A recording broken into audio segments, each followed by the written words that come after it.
Olá, boa noite para você que assiste a Rede Vida, direto dos estúdios de Brasília, mais um Frente a Frente.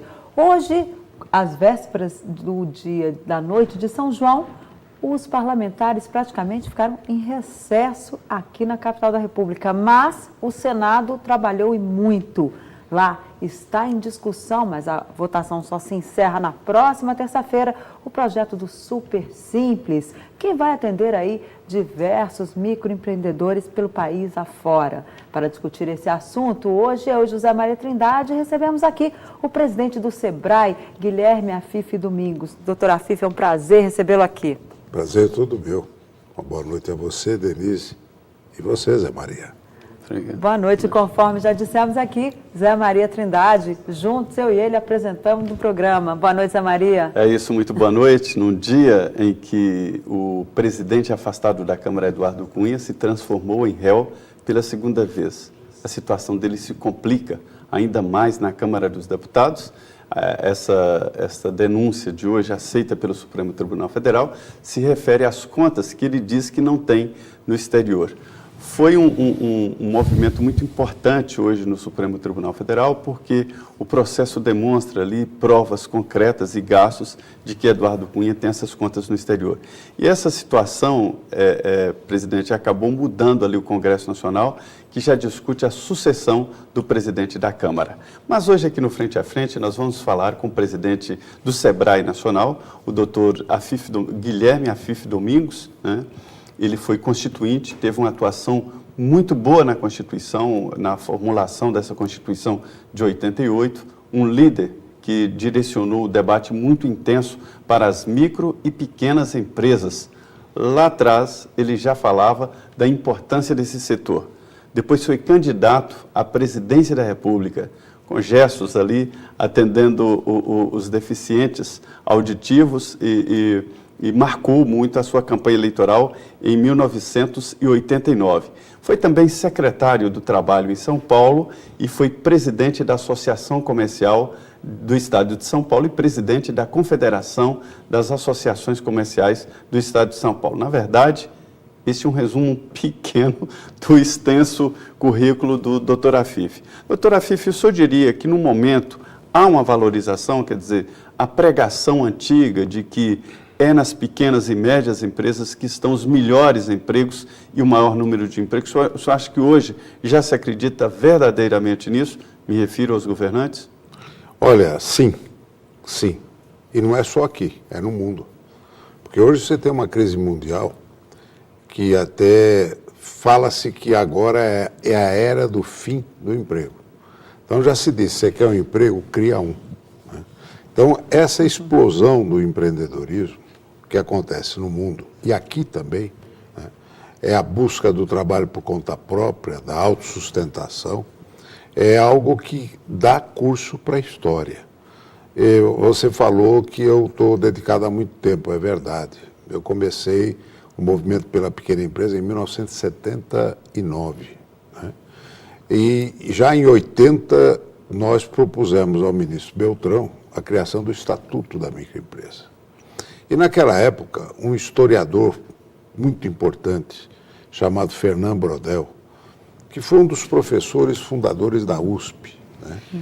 Ele é um pesquisador de história e ele deu uma sentença que aquilo serviu de base para a minha vida. Ele falou, a crise no mundo, na virada do século, não é uma crise da sociedade, é uma crise de Estado. O Estado tenta passar o custo da sua crise para a sociedade pagar. A sociedade reage, né? E reage muito na informalidade. E o que é a informalidade? É a economia de sobrevivência. É onde o cidadão vai buscar sobreviver. Então o que ele fala? O que fazem os governos sábios? Ao invés de botar uma camisa de força e tentar controlar, facilita para que o cidadão encontre novos caminhos. O que a somatória desses cidadãos estiverem fazendo vai ser o curso da história. Pode seguir que a história vai ser escrita por eles. Só que quem faz a história não entra para a história. Porque quem faz a história é o cidadão comum e a sua necessidade de sobrevivência no dia a dia. Mas Nós hoje está muito ligado ao Estado, né? Hoje o Estado não está dando essa liberdade para o cidadão. Por né? isso, o grande erro. E não tem solução para essa crise se você não der essa liberdade do cidadão de buscar o seu caminho. Então veja que muita coisa foi feita, muita coisa. Eu estou nessa estrada há muitos anos, tá? E você não conquista as coisas na hora. Você vai fazendo uma pregação até que a hora chega. E uma hora chegou que é o MEI, microempreendedor individual. Eu levei a ideia do MEI para o Lula em 2003. Essa ideia vingou só em 2008, 2009. Eu era secretário do Trabalho e ajudei a montar este processo aqui com, na época, o ministro Pimentel, meu querido amigo, que hoje é senador, tá? Ele era ministro da Previdência. E nasceu o MEI, microempreendedor individual, para trazer a formalidade àquele trabalhador que estava na informalidade. E está aí o resultado. Já batemos 6 milhões de pessoas regularizadas. Isso é quase o dobro da população do Uruguai que estava escondida aqui dentro e que pôde se formalizar graças a uma simplificação. Resultado, nós estamos vendo que essa explosão do empreendedorismo como força e até por necessidade, porque você tem ou vocação ou necessidade, né? Quanto maior a crise, mais forte fica o empreendedorismo. E aí muita gente descobre que tinha um talento que ele não sabia. Mas por que o pequeno e médio tem que ser protegido? Ele não é protegido. O que ele é protegido. É uma marquise contra o massacre burocrático do Estado. O Estado joga entulhos burocráticos em cima da sociedade. Então o adversário não seria o concorrente maior, mas o Estado? Não, a concorrência é sadia. A concorrência é muito boa quando você está em regime de mercado. O Estado, normalmente, não incentiva o regime de mercado. O Estado incentiva as reservas de mercado, que são aquelas empresas protegidas, que no BNDES vão lá ter uma teta maravilhosa, né? E está aí agora... Petrobras. Não, e vê agora a Oi, né? Vai ver o quanto está... 65 então, bilhões. Para você conseguir um crédito para o pequeno, né? O que eu suei agora, há um mês atrás, que nós conseguimos pegar dinheiro do FAT. Isso ainda no governo da presidente Dilma. No encerramento do governo Dilma. O FAT foi agora, né? Foi agora. Que foi o Cláudio Puti. O Cláudio Puti, que foi o relator, deputado, que foi relator da Lei Geral da Microempresa em 2014. Pará, não é isso? PT do Pará. E é a primeira vez, né? E ele assumiu a Ministério do Planejamento. E depois foi para secretário executivo do Ministério do Trabalho. E como nós já tínhamos uma ligação por conta da luta pelo pequeno, ele falou, vamos arrancar do FAT pela primeira vez capital de giro para dar oxigênio para as micro e pequenas empresas para a crise. Tanto é que nós chamamos o projeto de travessia, né? Para que a gente pudesse... Então, para conseguir esses 5 bilhões, para distribuir para mais de 300 mil empresas, foi um custo. Mas quando você vê que 5 bilhões vai fácil para uma empresa A, para uma empresa B. Nós temos que distribuir mais. Nessa crise, né, que o país está passando, e os estados e o próprio governo federal também vê aí uma redução brusca na sua arrecadação, hoje alguns senadores me mostravam lá umas tabelas que, por exemplo, colocar os médicos no super simples iria representar uma renúncia fiscal, uma renúncia para o governo de 1 bilhão e 400 milhões de reais num ano. É verdade isso? Olha, como é que isso? Porque tem muito médico que a gente sabe que ganha muito e tem muitos que ganham pouco, né? A gente sabe que existe aí uma defasagem entre... Vale para todos os profissionais liberais. Você tem uma elite, você pega advogados, né? Claro. É só todas olhar, as profissões. É só olhar aqui as casas bonitas do Lago, são todas de advogados. Menos jornalista, É nova casta, aqui é de advogado. Né? Não, mas na verdade é o seguinte, quando você vai olhar a profissão de advogado, ela é proletarizada pelo número de advogados. A turma olha os bitelões, os grandões. Eu estou olhando aquele pequenininho, aquele pastinha, né? Mas é como isso mesmo médico, em relação aos médicos? Aí que está. Porque se começa a tirar um daqui, outro daqui, outro dali, não sobra ninguém para pagar salário e imposto. Mas não é isso, não é isso. Até porque no Simples paga.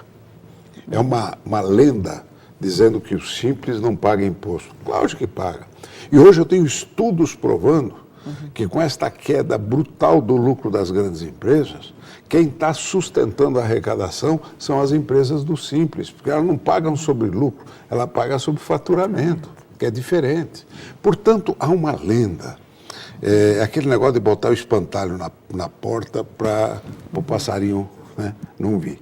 O que acontece é que quando a Receita anuncia renúncias astronômicas, né, os números não batem. Por quê? Porque quando você facilita e diminui a carga tributária e diminui a carga burocrática, você tem um aumento da formalização. E aumentando a formalização é aquele princípio que quando todos pagam menos, o governo arrecada mais. Agora eu vou conversar com jornalistas, esses números não batem, mas são números da Receita. É a Receita que está informando. Eu falo, não acredito. Eu não acredito nesses números. A Receita disse que quando foi criado o Simples, você é testemunho disso, as perdas seriam de 5 bilhões. Sabe o que aconteceu na realidade? Depois de um ano, aumentou 1 bilhão a arrecadação. É o princípio, até que quem é do comércio sabe, baixa o preço que aumenta o consumo. Agora, imposto é a mesma coisa. A gente está falando muito em imposto, mas na verdade não é só imposto, né? A gente vê que a burocracia atrapalha muito as pequenas e médias empresas, até por falta de estrutura e de um departamento adequado, né? Olha, eu vou dizer dar um exemplo muito claro.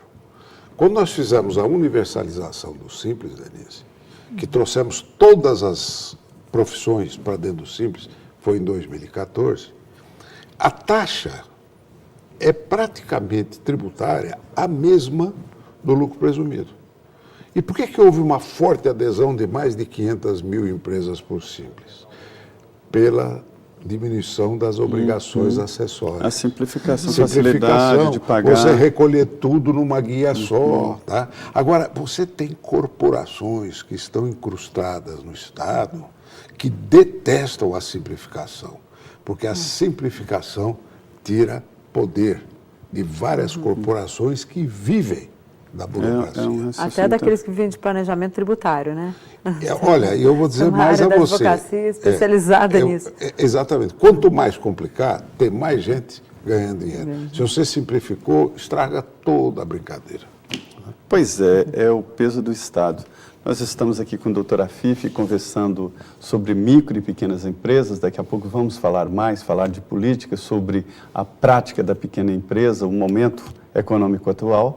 Nós vamos agora a um pequeno intervalo aqui no Frente a Frente e em 2 minutos voltamos.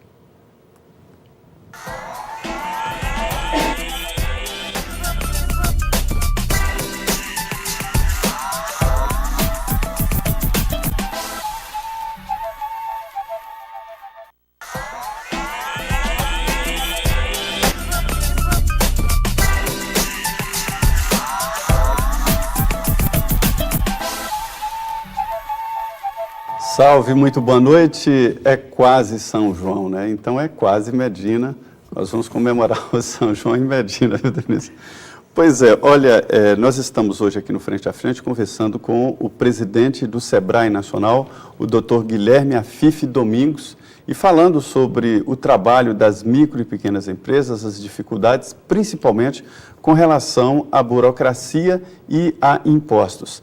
Agora, doutora Afife, a gente já vem acompanhando uma tendência da extinção do emprego, aquele emprego formal, como existe hoje em alguns setores, de você chegar lá, bater ponto e sair no horário, isso está em extinção. O que vai ficar no lugar? Olha, você, com esse mundo digital, quem viaja são dados, não as pessoas. Você pode perfeitamente trabalhar em casa, né? E se você trabalhar com transmissão de dados, você está cumprindo o seu papel. Então, o impacto da tecnologia é brutal, E isso não significa que está eliminando o emprego, mas sim deslocando a forma de fazê-lo. Na Itália, por exemplo, isso já há um bom tempo atrás, quando se fala de terceirização, né, Eles falavam de uma fábrica que trabalhava com mão de obra super especializada e cada mecânico tinha lá um torno computadorizado de última geração com o qual ele trabalha.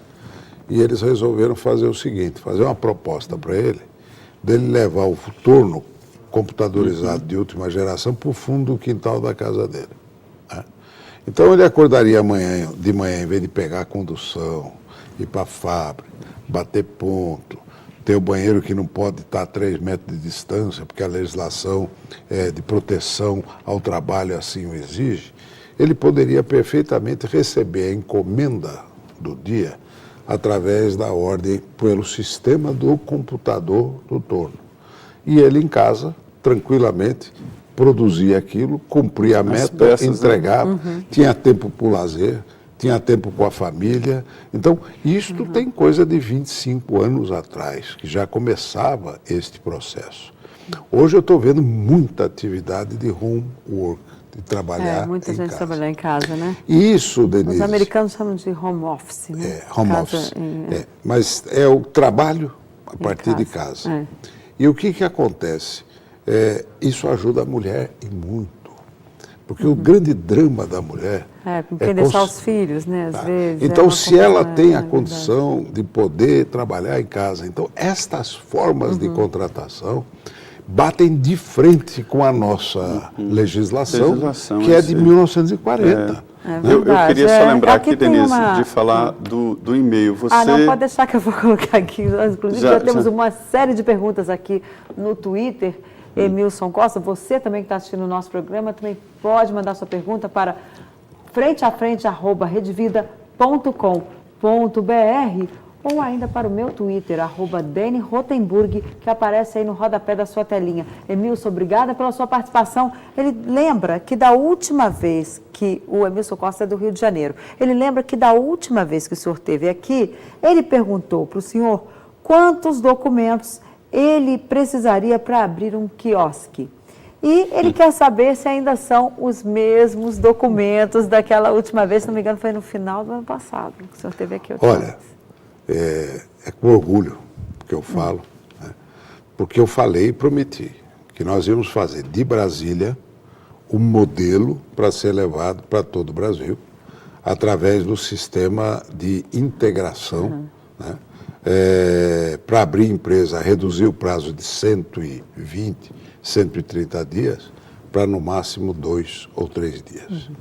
Então eu quero dizer para você que aqui em Brasília nós já estamos fazendo isso.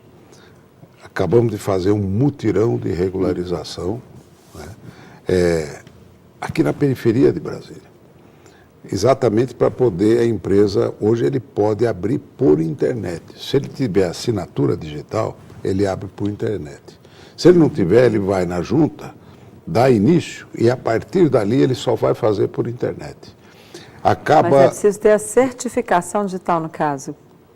Isso tem que... Para fazer por internet tudo, a certificação digital. Se ele não tem a certificação, ele inicia o processo na forma tradicional, dali para frente é tudo digital. Então, onde demorava para ele abrir o quiosque dele, né?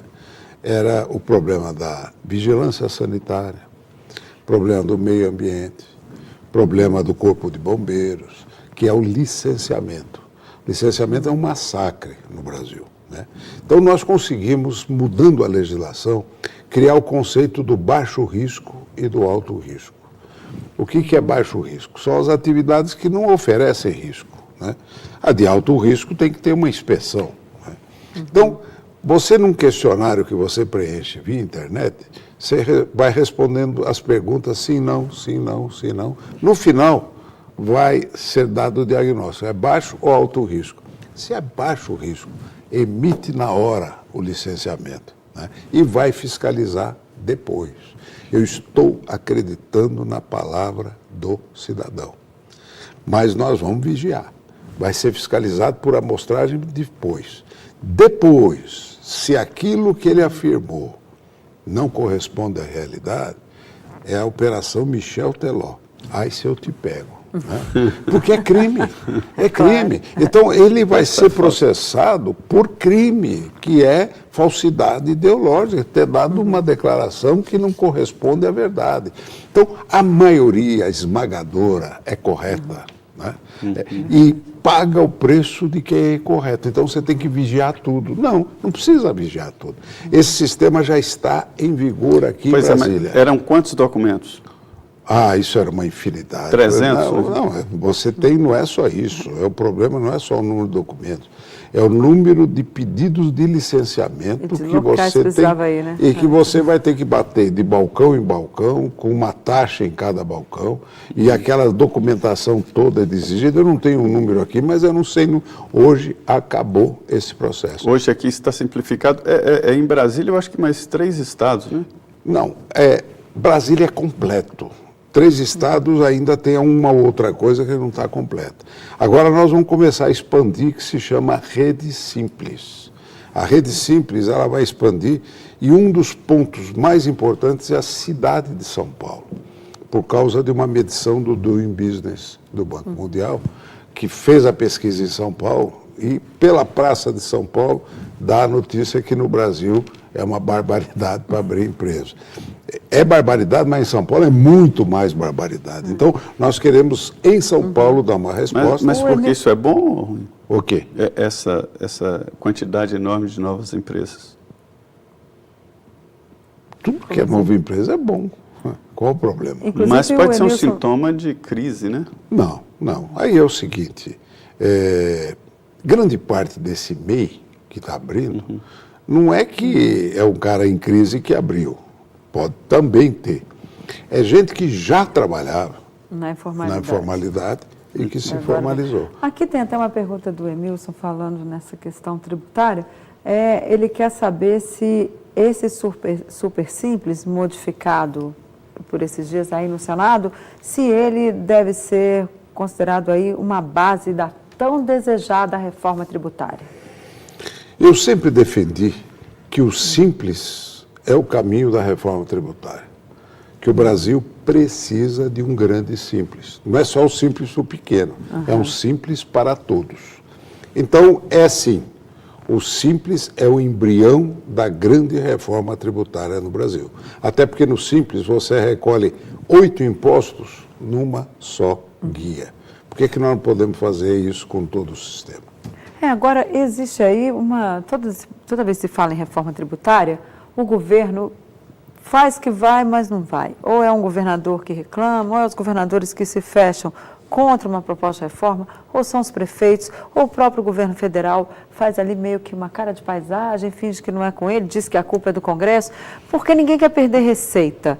Vai precisar aí fazer um novo pacto federativo? O senhor acha que o governo Michel Temer, que por enquanto é interino, que talvez a tendência é que vire um governo definitivo aí a partir de agosto, mas o senhor acha que ele vai ter condições de propor essa reforma tributária? A gente vai conseguir fazer isso ainda neste mandato presidencial? Não. Pelo seguinte, a mãe das reformas é a reforma política.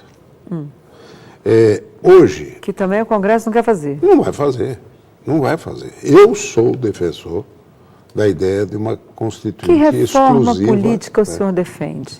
Primeiro, o voto distrital. Eu sou fã do voto distrital. Por quê? Porque puro? Olha, eu tenho que começar com puro, porque na hora que eu começar pelo misto e for negociar, ele já desaparece. Então, tem que radicalizar no puro e estudar uma concessão para o misto para que saia o voto distrital. No Congresso Nacional, 95% dos parlamentares são a favor do voto distrital em 2090. Ou seja, quando já não tem mais chance de eleger nem o neto dele no mesmo sistema. Então, ele não quer mudar. Eles não querem mudar o sistema. E se não muda o sistema, você não muda o pacto federativo. O Brasil é um país muito centralizado. Hoje eu ouvi que se tiver o fim das coligações entre os partidos, né? Os partidos poderiam se juntar para lançar um candidato ou juntar aquele monte de partido para lançar candidato a deputado. o fim das coligações, também com a cláusula de barreira, ou seja, quem não alcançar ali 5% dos votos nacionais, 9% distribuídos ali em alguns estados, também não tem acesso ao Congresso, que isso já seria uma reforma que daria um alívio aí, Denise, a essa pulverização partidária que a gente vive hoje, que torna ingovernável, que todo presidente que chega tem que negociar com 28 líderes. Há quanto tempo você ouve isso? Desde que eu era criança. Você também. Então, veja, desde 89. Tenho um discurso que não bate com a prática. Né? Se você não for radical, então você falou do Pacto Federativo. É lógico, nós temos que introduzir um Pacto Federativo com o princípio da subsidiariedade dos poderes, que é tudo que o município puder fazer melhor, que o Estado e a União não façam. Tudo que o Estado puder fazer melhor, que nem o município e que nem a União faça. Tudo que a União puder fazer melhor, que nem o Estado e nem o município façam. E tudo que o cidadão e a sociedade organizada puder fazer melhor, que nem a União, nem o Estado, nem o município façam, e, por favor, não atrapalhe quem faça. Né? Então, este princípio é o princípio que você vai descentralizar a estrutura de poder, porque o cidadão mora no município. Ele consome saúde no município, consome educação no município. E aqui nós temos um sistema político que centraliza todos os recursos e o dinheiro que sai lá de baixo não volta. E é centralizado e gera esta crosta de corrupção no entorno do Estado. A Lava Jato está vindo para atacar efeitos. Nós precisamos, junto, atacar a causa, que é a reforma política, que dela vai sair o Pacto Federativo. Agora, o senhor falou duas coisas importantes aí. A primeira é da reforma política, que seria feita através de uma constituinte exclusiva, né? Que são pessoas eleitas exclusivamente para fazer esse documento, essa reforma, e não poderiam se candidatar depois. Na eleição subsequente. Não poderiam ser candidatos, não poderia. Aí o senhor falou do voto distrital, mas o financiamento de campanha é um assunto muito discutido no Congresso Nacional e não há uma conclusão. O voto distrital. A coligação partidária. Quer dizer, a reforma política não é tão simples assim, porque mexe com conceitos. Por isso você precisa ter um grupo de fora, né? De fora. De dentro não sai. De dentro não sai. Nem a reforma política, nem a reforma tributária. E nem a reforma do Pacto Federativo. E nem a Previdência. Previdência é uma discussão, aí a Previdência é centralizada mesmo. Você não tem descentralização em Previdência porque você tem que ter grandes escalas. A Previdência... É só mexer com idade, de aposentadoria... Nós estamos vivendo mais. Não tem, essa conta não para em pé. Quer dizer, a longevidade está aí, todo mundo estudando longevidade, porque os sistemas previdenciários, e não é só aqui no mundo, não. E levar o servidor público a entender que ele é pessoa comum, né? Não é um semideus que tem que receber uma aposentadoria diferente. Porque no Brasil aboliu-se a monarquia, mas a corte ficou. Agora, o senhor está dizendo que o senhor não acredita que Michel Temer faça aí uma reforma tributária, porque isso não vai ser possível, e nem uma reforma política. O que sobra para esse governo de transição fazer até 2018? Olha, se esse governo puder estabilizar o quadro econômico... Já está de bom tamanho. Muito bom tamanho. Né? Que é exatamente pegar esta confusão, porque senão nós iríamos jogar o Brasil num imenso buraco. Né? Agora, nisso, então, o senhor também não acredita na volta da presidente Dilma Rousseff? Eu acho que hoje, politicamente, é uma situação muito complexa. Muito complexa. Até porque ela disse que no retorno ela convocaria novas eleições. Né? Então, eu acho que essa nova eleição ela precisa ser preparada. Ela não pode ser fruto de uma profunda crise. Por isso que eu acho que, se nós convocarmos uma constituinte exclusiva para o ano que vem, enquanto o governo conserta ou dá uma gambiarra na área econômica, para o país estar mais ou menos estável, nós estamos utilizando a crise para as grandes transformações. Presidente, o Edson Brunhara, ele diz aqui que ouviu o senhor falar de um programa do PSD, né, de formação política, né, o curso de formação política, e ele disse que ficou surpreso ao vê-lo falando de uma filiação partidária novamente, mas na verdade o senhor sempre foi filiado partidário, né? Teve uma filiação partidária. Ele está dizendo, qual é o seu objetivo ao se filiar ao PSD? Outra pergunta, é verdade que o parlamentar deve obediência à sua liderança partidária e não ao seu eleitor?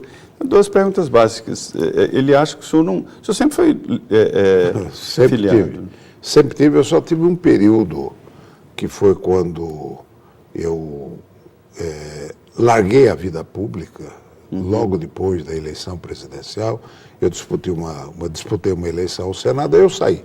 Eu voltei para as minhas atividades normais, mas em 1995 eu voltei a me filiar. Fui ao PFL, que depois ficou DEM, né? E depois, com a dissidência no DEM, eu fui para o PSD, junto com o meu amigo Kassab. Aí ele pergunta aqui sobre a obediência. Há alguma mudança, se houver alguma mudança no voto distrital, você é muito obediente ao teu eleitor, sim. Porque no voto distrital que eu prego, o eleitor pode fazer recall. Você sabe o que é recall? Acompanha de perto. Acompanha de perto e pode caçar. Pode trocar o deputado. Então, você tem que ser fiel à tua base. Agora, um partido tem diretrizes. É que programa partidário não vale nada. Está tudo escrito lá no programa partidário, né? Se ele seguir o programa partidário, tudo bem. O líder está em sintonia com a própria sociedade. Mas cada um quer fazer a sua regra, aí não dá certo. Não funciona. Aí não precisava de partido. Bom, nós vamos para mais um intervalo. Você pode participar do nosso programa mandando sua pergunta para frenteafrente@redevida.com.br ou ainda para o meu Twitter, que aparece aí na sua telinha, @DeniRotenburg. Voltamos em 2 minutos, não sai daí.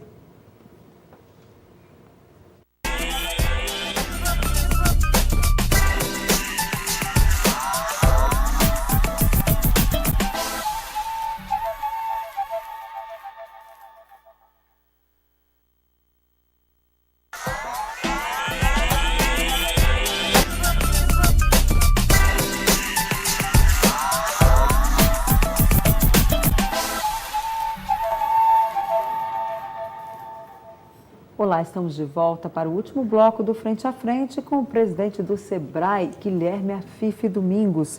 Doutora Afif, nós temos aqui uma série de perguntas, mas no intervalo nós comentávamos a respeito do microempreendedor individual. Há uma preocupação porque hoje só quem recebe até 60 mil, quem tem um faturamento de até 60 mil reais por ano, é que pode se inscrever como microempreendedor individual.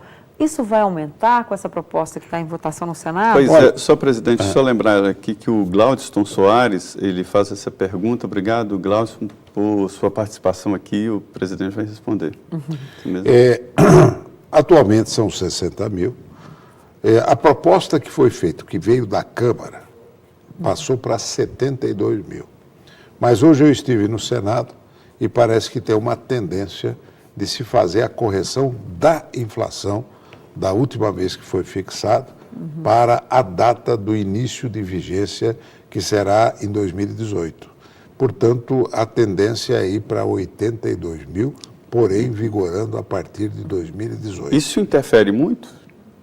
No quê? Esse teto? Na arrecadação? Na arrecadação e na atividade. E na atividade das pessoas? Olha, ajuda? na verdade, ajuda, porque você está permitindo que ele se vire dentro desse limite. Porque senão, não passa a ser uma microempresa?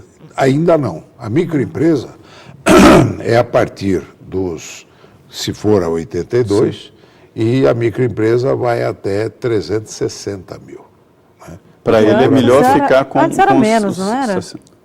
Ou vai não, ser a partir de agora 360? Isso não vai mudar? Não vai mudar. O 360... Qual o perfil do meio? Presidente, eu acompanhei esse debate no Congresso e a ideia era tirar da informalidade assim, profissionais como pipoqueiros, diaristas, marceneiro. Limpador de piscina.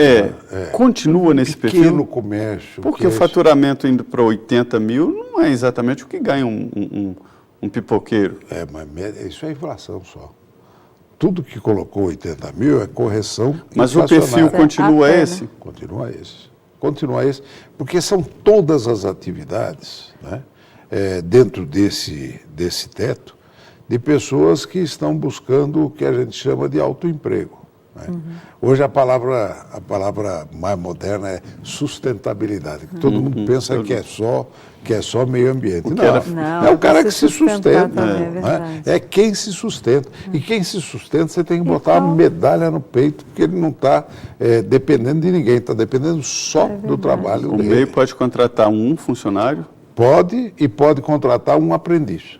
Agora, qual é a média de faturamento de um MEI? Porque 82 aí vai ser o máximo, né? Qual é a média hoje de Eu acho que a média não passa de R$ 4.500 por mês. Não passa. Isso é a emissão de notas, né? Que ele pode emitir nota. Pode emitir nota, entendeu? Contratar um funcionário e um aprendiz. Exatamente. Além do pagamento dele, né? Da Previdência, que é fixo. É fixo. E é muito vantagem. Ele é muito pequenininho, por isso que eu te falo, a atividade do MEI não é a atividade de uma empresa. Então, o MEI, ele está muito maior, faturamento, olha o tamanho do faturamento. Faturamento muito restrito, muito restrito. Porém, né, na hora que você facilita o pagamento dele, ele se mantém na formalidade. E isso é importante porque o que ele paga ele não paga imposto. Na época, o ministro Pimentel, hoje senador, ele desconfiava que no futuro isso ia causar desequilíbrio, né? Quando esses que estão entrando agora no MEI fossem se aposentar. Olha, há uma discussão sobre o montante da contribuição. Isso é verdade. Com 5% que ele recolhe de previdência sobre um salário mínimo, os cálculos que fazem não é sustentável. Mas se for 8%, é sustentável. Quer dizer, não precisa ir a 11%. Com 8% de contribuição é sustentável. E isso está dentro do bojo da reforma do sistema previdenciário. Presidente, politicamente, o senhor acha que mudou muito o governo? O senhor participou, foi ministro do governo anterior e agora continua no governo. O senhor acha que politicamente o governo mudou? O senhor vê mudança política? A impressão que nós temos é aquele grupo de WhatsApp onde tem uma pessoa que não está bem e as pessoas saem, montam outro grupo e deixaram a Dilma de fora. Mas o senhor acha que mudou? Não, aí está, eu não estou no governo, não estive no governo. Estive até a existência do Ministério. Depois que o Ministério foi extinto, eu saí do governo, eu vim para o SEBRAE. Né? Sim, mas eu só atividade política permaneci... É da fundação do PSD? Sim, mas só permaneci como presidente do Conselho do Bem Mais Simples, como cidadão voluntário. Então, eu não participava do dia a dia de ação de governo. Né? Então, eu já vim para o SEBRAE. Então, quando houve agora esta mudança, né, eu estou muito mais voltado à atividade do SEBRAE e que me relaciono com o governo como qualquer governo. Aliás, na minha vida, eu me relacionei, para mim, que pequena empresa, com todos os governos, desde o Figueiredo até agora o governo Michel Temer. Por falar em governos, o senhor já foi candidato a presidente uma vez e eu já ouvi aí recentemente que o senhor talvez seja uma aposta também para 2018. O senhor pensa em disputar novamente a presidência da República? Eu já estou meio na compulsória, né, na política, né, com 72 anos de idade, né. Já teve a minha época em termos de participação. Essa idade também está aí animadíssima para uma candidatura presidencial, pelo menos é o que chega aos nossos ouvidos. O que eu posso te dizer é o seguinte, eu aprendi com o meu avô, né? Ele me dizia sempre assim, faça o bem e joga no mar.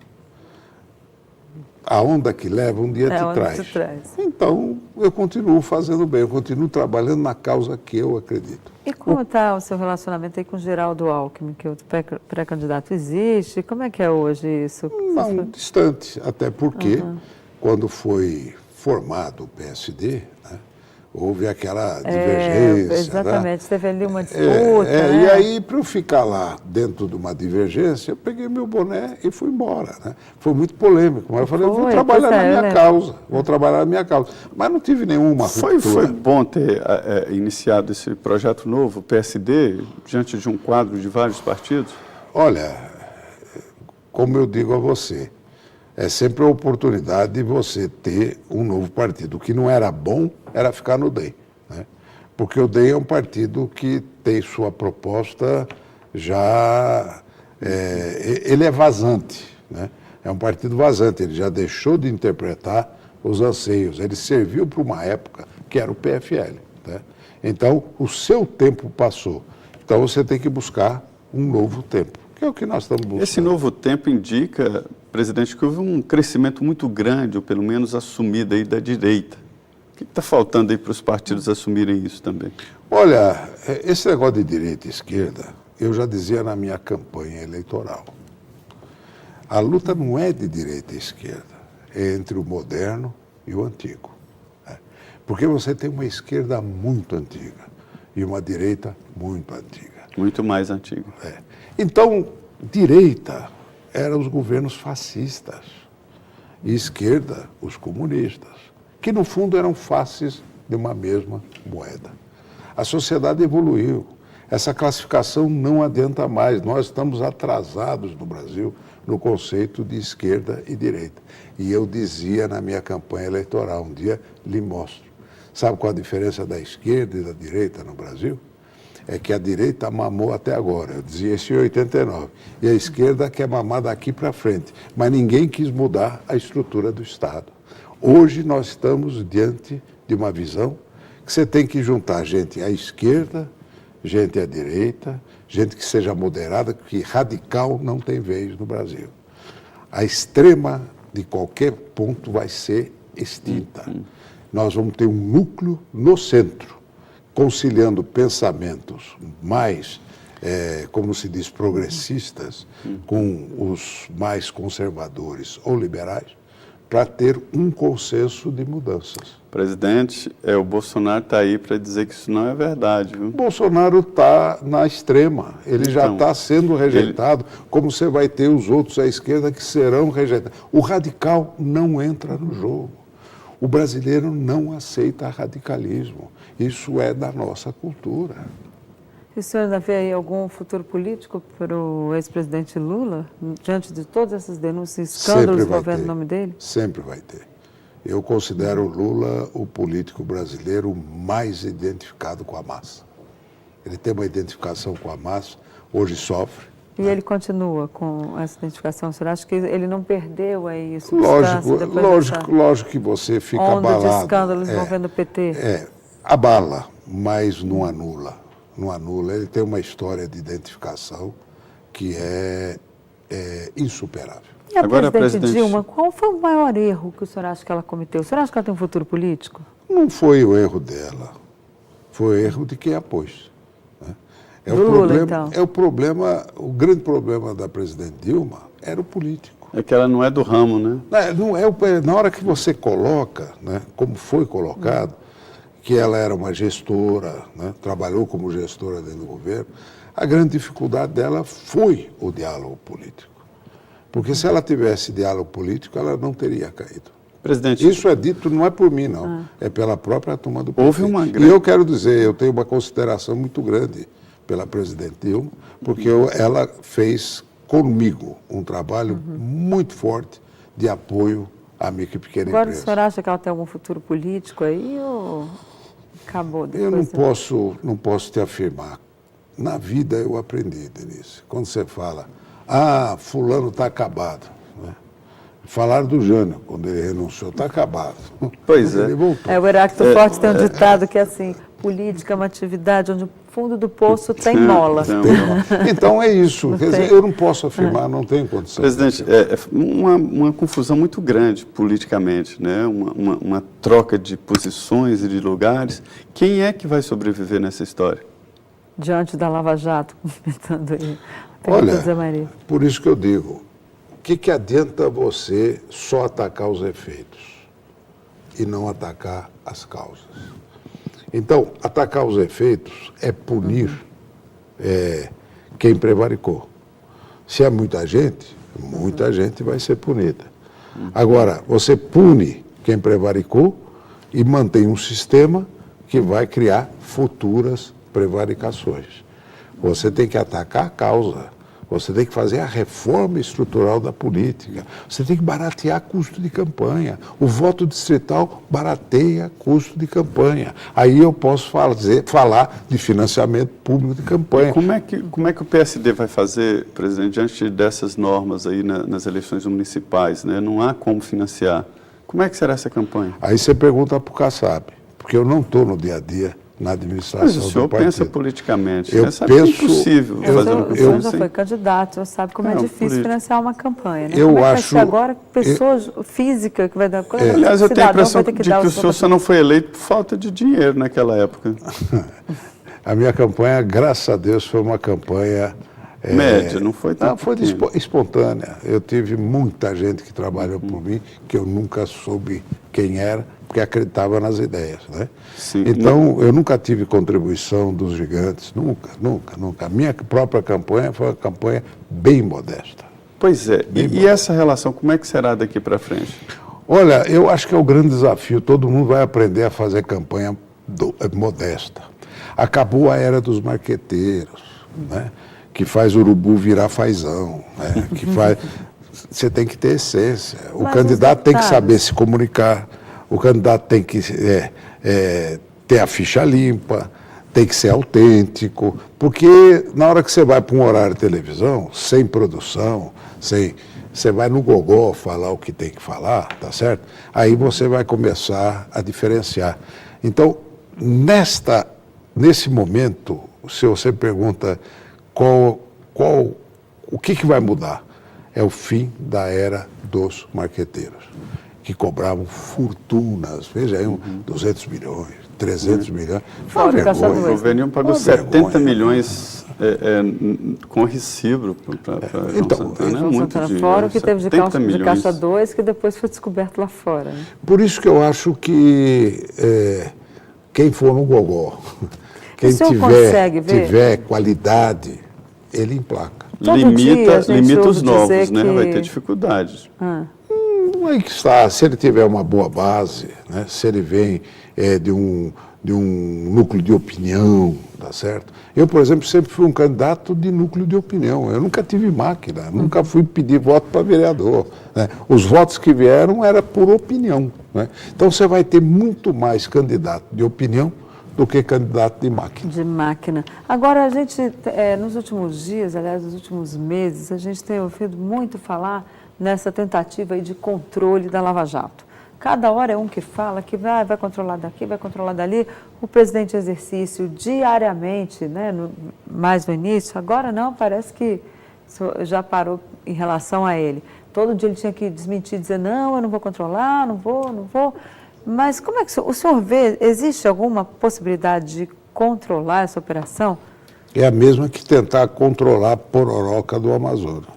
Não tem Não saída. tem como, não tem como. Isso veio para ficar, né? Pois é. E o que a gente Então, não- espera é que fique lições para que a gente mude a causa e não só fique punindo o efeito. Pois Que presidente, Deus escute. eu- Infelizmente, nosso horário É. está esgotado.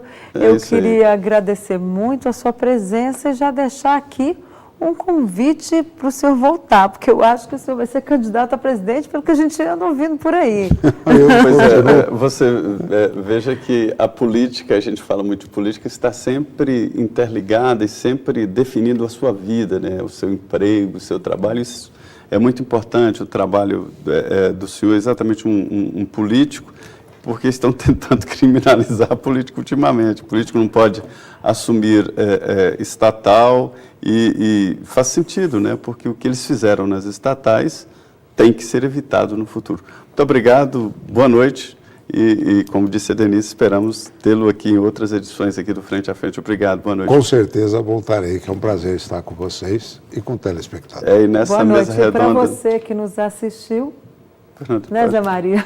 Uma boa noite e fique com a gente, né? É isso aí. Muito boa noite. Continue aqui na Rede Vida. Começa dentro de instantes o Jornal da Vida com as notícias nacionais e internacionais. Eu esqueci, caramba.